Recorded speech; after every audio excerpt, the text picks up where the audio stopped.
네, 나른한 오후의 동반자 310 중계석 시작합니다. 아, 황금 연휴가 다 끝났습니다. 오늘 유독 힘이 든 것도 그래서겠죠. 올해 남은 연휴가요, 크리스마스뿐입니다. 그때까지 잘 버텨보시죠. 자, 지난 8일 울산 주상복합 아파트 화재 사고, 우리 소방대원들의 영웅적인 일화가 속속 전해지고 있습니다.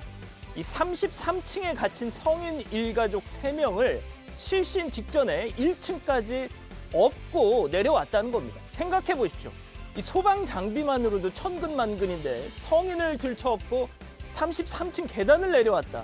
정말이지 무릎이 성치 않을 겁니다.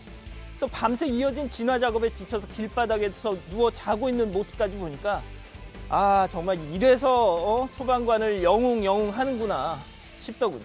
다시 한번 수고하셨다는 말씀 전합니다. 자, 오늘 준비한 현장 소개해드리죠. 먼저 법무부 국감, 오늘도 추미애. 다음은 유튜브에 직접 공개한 무차별 폭행. 마지막 트럼프 마스크 벗고 군중 연설. 네, 이렇게 준비했습니다. 자, TV 앞에 모두 모이셨을 거라 믿으면 310 중에서 시작하죠.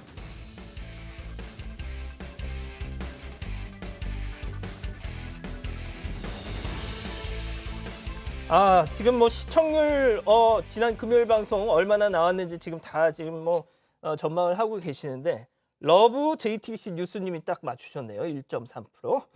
예, 오늘 제 옆에는 뉴페이스 김경진 전 의원, 김경진 해설위원 나오셨습니다. 안녕하세요. 안녕하세요. 김경진입니다. 네. 김경진 전 의원, 이 최순실, 구 최순실, 지금 최서원, 이 국정조사 때만 해도 우병우 전 청와대 민정수석을 상대로 대통령이 시켰을까? 어쨌을까? 하면서 이 쓸까 요정. 네. 야, 진짜 한 시대를 풍미했는데 말이죠. 네. 지금은 아니잖아요, 솔직히. 그렇죠, 뭐 전직 의원입니다. 예. 총선에서도 낙선을 하시고 말이죠. 네. 어떻게 지내셨어요?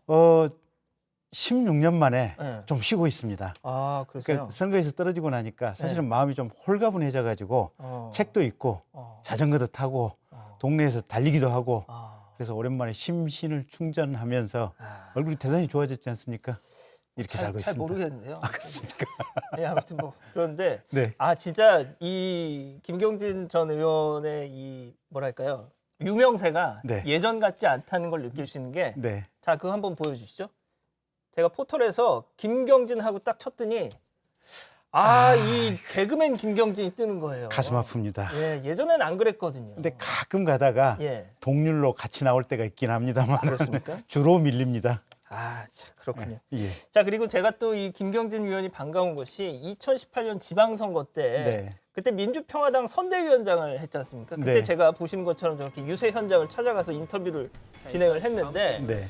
아침부터 이렇게 삼겹살을 먹으면서 예. 제가 저렇게 싸서 먹여주셨죠. 제가 밥을 사기로 했죠. 밥을 예. 산다고 하고 의원님 잠깐 화장실 좀 하면서 딱 그냥 가버렸어요. 힘없이 자리에서 그랬던 그래서 예. 밥값은 지금 의원님이 지금 직접 네. 지불을 하고, 내 이 인간 진짜 만나면 막 하면서 지금 슬픈 뒷모습을 하면서 지금 가는 모습인데. 외나무 다리에서 만났군요. 예. 네. 물론 제가 실제로는 뭐 밥값을 냈죠, 제가. 네. 아시잖아요. 네. 예, 그렇습니다. 민망합니다. 예, 알겠습니다. 아무튼 저런 인연도 있었고, 네. 앞서 그 어색한 메소드 연기도 보셨습니다. 예. 자, 그럼 이제 본격적으로 310 중계석 시작해보죠. 그럼 오늘도 짧고 굵게 헤드라인부터 보시죠.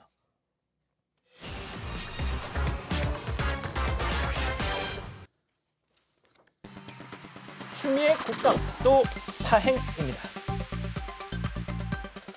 자, 제목 보시고 어떤 내용인지 아실 겁니다. 오늘의 첫 번째 현장 국회로 가보시죠.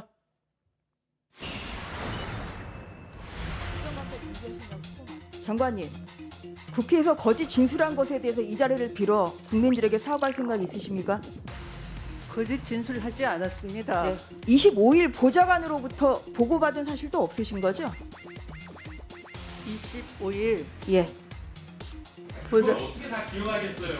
4년 전에 다 기억하면 장관에게 여쭤보고 있어요. 기억하시겠냐고요. 4년 전 전화한 거. 기억이 안 나십니까? 저도 보좌관이랑 기억하는 거 하나도 아니 기억은 못해요. 네? 그 이번 아드님 군무 이탈 사건에서 국민들은 대한민국 군무 이탈 사건이 검찰과 아닙니다. 국방부가 혼연일체가 돼서 서일병 부하기에 올인하는 모습을 보면서 이미 수사 결과를 예측을 했습니다. 예상대로 서일병은 구해지는 사람이 아니고요. 서일병은 군 복무를 다 이행한 사람입니다. 굳이 구할 필요가 없습니다. 자, 보신 것처럼 이 추미애 장관이 법사에 출석을 했는데 사과할 거 없느냐? 전주의 의원이 국민의힘 전주의 의원이 질의하니까 진실을 말했으니 난 사과할 거 없다 이렇게 얘기를 하면서 그러니까 결국 저게 이제 대정부 질문이나 그동안 국회에 나와서 했던 추 장관의 이른바 거짓말 논란에 대한 그런 지적인 것 같아요. 예, 그러니까 결국은 이제 그 검찰에서 보도 자료를 마지막에 이제 수사 결과 발표를 하면서 그 카톡 메시지를 공개를 했었는데 예. 그 카톡 메시지 공개하고 보좌관을 통해서 이제 전화를 걸라고 시킨 내용이 있는지가 충돌하는 것이 아니냐 지금 예, 그렇죠. 그 질문인 것 같고요. 근데 이제 추 장관 얘기는 지시한 적은 없다 뭐 그런 내용인 것 같은데 근데 중요한 건 이건 것 같아요. 사실 이 수사 결과 발표가 있고 나서 검찰 수사를 믿든 안 믿든 국민들 머릿속에는 어느 정도 다 정리가 됐거든요.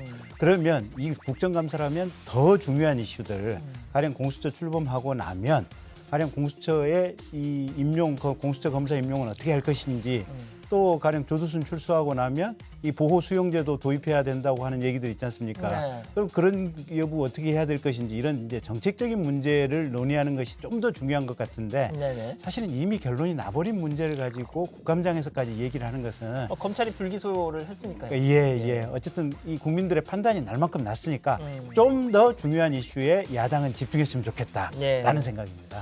자, 그런데 일단 뭐 야당에서 계속 뭐 지적은 하는 것처럼 국감장에서 만약에 거짓을 증언하게 되면 이거는 조금 얘기가 달라지긴 하잖아요. 그렇죠. 국감장에서는 이제 선서를 하거든요. 보면 물론 기관 증인이긴 하지만 이게 위증했을 경우 처벌받겠다 선서를 하기 때문에 위증죄 이제 처벌 가능성이 생기는 거고요. 네네. 그 전에 대정부 질문 같은 경우는 사실은 장관이 선서를 하지가 않습니다. 그렇죠. 또 인사청문회 때도 이제 이게 그 인사청문회는 이 위증 문제가 또 빠져 있고요. 그러다 보니까 사실은 그 전하고 국감장은 조금 차이가 있습니다. 자, 앞에 이제 그 영상에서도 보셨지만 민주당의 김남국 의원이 전주의 의원의 질의에 이렇게 추 장관 대신 대답을 하기도 했는데 이걸 놓고서도 잠시 소란이 있었습니다. 영상 잠깐 보시죠. 김남국이 너무 심한 거 아닙니까? 말끝마다 개입해가지고 추미애 장관 답변을 왜 자기가 합니까? 야당에서는 처음부터 추미애 장관과 관련된 이 사건만 지금까지 계속 정쟁만을 일삼아 왔습니다. 장제훈 의원님, 왜 예의를 지키지 않으십니까? 왜 본인은 예의 지키지 않으면서 남한테 예의를 지키냐고 물어보십니까? 자, 제 발언 시간이에요. 잠깐만요. 안 했어요. 언제 안 했어요? 언제 했는데요? 자, 제 위원장이 언제까지 참아야 됩니까? 좀 자, 그만하세요. 여기는 장마당이 아니잖아요. 본인의 말로 사과하고 반 끼어들지 마세요. 그런 얘기 하죠. 무슨 아버지하고 이분들은 국민의 대표와 똑같이. 자, 윤호중 위원장이 사퇴를 선포했습니다. 저 상황이 계속 되니까. 네.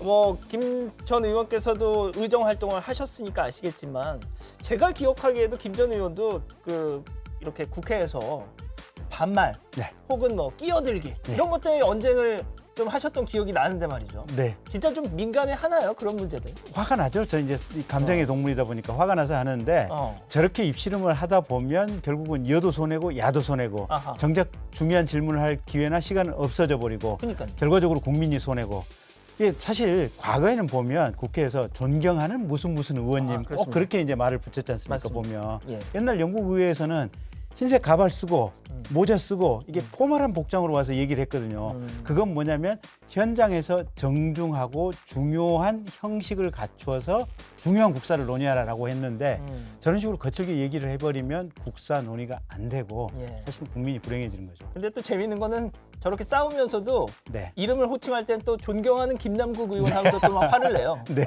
네, 그런 모습도 볼 수 있죠. 자, 그런데 오늘 법사위 말고 또 주목받은 곳이 있습니다. 바로 정무인데요. 무슨 일 때문일까요? 잠깐 들어보시죠. 정권의 핵심 실세들이 줄줄이 연루되어 있는 권력형 게이트가 아니고서는 중앙지검이 총장에게 보고를 누락할 이유가 없는 것입니다.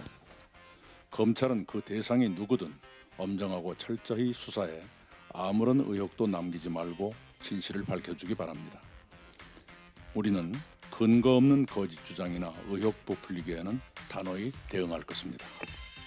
자, 보신 것처럼 저렇게 라임, 옵티머스 사건 때문에 지금 정무위가 시끌벅적하다는 그런 말씀이었는데 네. 자, 여권 인사들이 연루가 됐다 이런 의혹이 지금 나와서 야당에서는 뭐 이 권력형 비리 아니냐 이렇게 좀 판단하는 것 같아요. 그러니까 라임 사건은 지금 김병원 대표 입에서 이제 강기정 전 정무수석 이름이 구체적으로 거론이 되다 네. 보니까 이제 권력형 비리 얘기가 나온 것 같고 예. 옵티머스 같은 경우는 이제 보고서 얘기가 이제 여러 군데 보도에 나오고 회자가 되는데 보고서에 누구라고 하는 구체적인 이름이나 또 그 사람에 대한 구체적인 범죄 사실이 나오는 것 같지는 않아요. 근데 다만 청와대 행정관으로 근무했던 분의 남편이 구속이 됐고 예, 예. 또 그 청와대 행정관 본인도 차명으로 이 옵티머스 지분을 소유하고 있었다는 것이 밝혀지고 있고 하필이면 그 청와대 행정관이 수사를 담당하는 검찰을 관할하고 있는 민정수석실에 있었단 말이에요. 예, 예. 그런 점에서 이제 여러 가지 어떤 권력형 비리의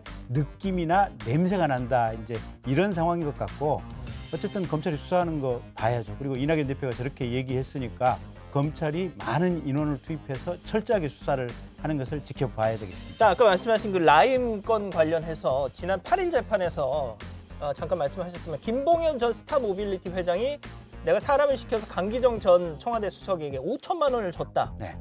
법정 진술을 했잖아요. 네. 물론 강 전 수석은 바로 뭐 부인하면서 뭐 발끈했지만 네. 이미 이게 지난 4월 서울 남부지검에 이 김봉현 씨가 내용을 진술했는데도 네. 대검찰청 윤석열 검찰총장에게 이 내용이 보고가 되지 않았다. 그래서 그것도 좀 논란이 되고 있단 말이죠. 네. 예. 그러니까 검찰 내부에서는 좀 더 자세히 그 부분을 확인하고 아마 보고를 하려고 하지 않았나 싶었는데 사실 저 정도 중요한 사건은 즉시 총장에게 직보가 돼야 되는 것이 원칙이긴 하죠. 뭐 진위 여부를 떠나서 예. 일단 이런 진술이 나왔다는 건 보고할 수도 있는 거 아닙니까? 예. 근데 검찰이 수사를 전혀 포기한 것 같지는 않아요. 그러니까 오늘 일부 보도를 보면 그 중간에 전달책이라고 하는 사람이 처음에는 만났다는 사실도 부인하고 돈 건네줬다는 사실도 부인하고 김봉현 씨로부터 돈을 받았다는 사실도 다 부인을 했다가 네. 이제 최근 뭐 이렇게 대질 조사를 하고 CCTV 확인하고 뭐 여러 가지 확인을 하니까 만난 사실은 인정을 하고 그 다음에 5천만 원이 아니라 1,000만 원을 받은 것은 사실이다. 다만 그 돈의 명목은 다른 명목이었다. 지금 이렇게 얘기를 했다고 이제 보도가 나온 걸 보면 네네. 검찰이 수사는 계속해서 진행 중인데 저 수사에 대해서 정말 강한 의지를 가지고 수사를 하고 있는지 또 총장에게 적극적으로 보고를 했는지 그런 부분은 조금 의문입니다. 예, 알겠습니다. 일단 뭐 야당에서는 지금 윤 총장이 직접 수사 지휘를 하라 뭐 이런 요구까지 하던데 말이죠. 일단 첫 번째 현장 여기서 마무리하겠습니다.